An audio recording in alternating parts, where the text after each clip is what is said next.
Hey everyone, I'm Jeep Mama and I'm working under my Jeep.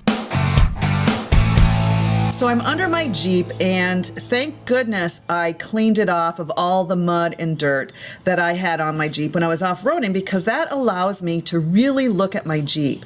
And what I noticed was it looks like some oil on my differential cover.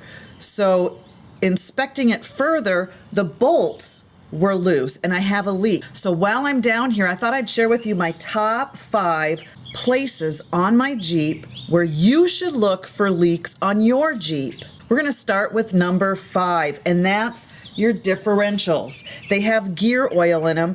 If you go off-roading, most likely you could be hitting those differentials and bouncing around. It's gonna cause the bolts to loosen up. So you should always make sure they're tight. So this is the number 5 place to look for a leak. And you can see all the gear oil spilling out from the sides all around the diff cover and the housing unit. Number 4, your brakes. You can do this while you're airing up your tires after a day on the trails. You can just inspect back here behind your tire and look for possible leaks and wires that may have come loose. Or even after you get home and you've sprayed all the dirt and mud off your Jeep, give it another good look to look for leaks. Number 3 is your radiator. The first place you should check is your reservoir, which is right here.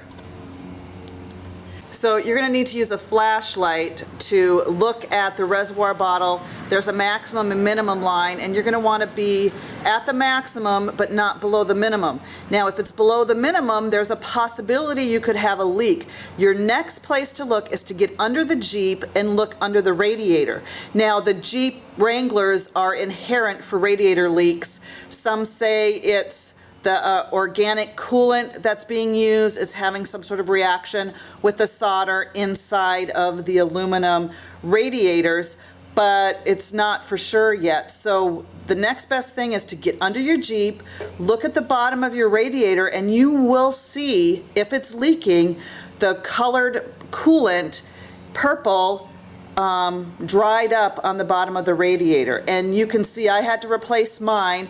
And check these pictures out, because once we took it out, you could see exactly where the radiator was leaking. And let me go show you where under the Jeep you need to look for possible leakage.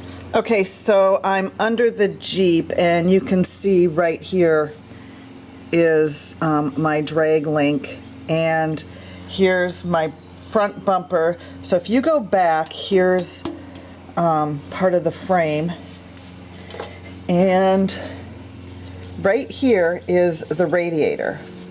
You can, right here, the silver aluminum is the radiator. And usually I noticed, I'm on the driver's side, and right here is where I could see the buildup of the dried coolant. So if you see the purple spots or whatever color coolant you're using, you most likely have a leak. I'm back under my Jeep and I'm going to show you the number 2 place to look for leaks, and that's your steering stabilizer. I have upgraded mine so it doesn't hang below the tie rod. You can see it's this white steering stabilizer right here, and you can tell that at one point I hit something. Not realizing it, a leak began, and you can see those leaks. I'll show you right here underneath. You can see the grease starting to build up back here, which tells me it's leaking and it's probably time for replacement. So far, I haven't noticed anything in my steering, but eventually I won't be able to make full turns because this will be emptied of grease. And this is pretty easy to replace yourself. So this is the number 2 place to look for a leak, and that's your steering stabilizer. The number 1 place where you should check for leaks, if you still have your stock front drive shaft and you've upgraded your tires and a lift, is the front drive shaft. And what you can do is get under your Jeep like I have, and I have a aftermarket drive shaft on my Jeep now, but up in here, this area, you will see grease splatter if your front drive shaft, your stock drive shaft, is leaking oil. So that's the number 1 place you should look for a leak. There you go, my top 5 places on your Jeep Wrangler that could have possible leaks that you should be checking on periodically.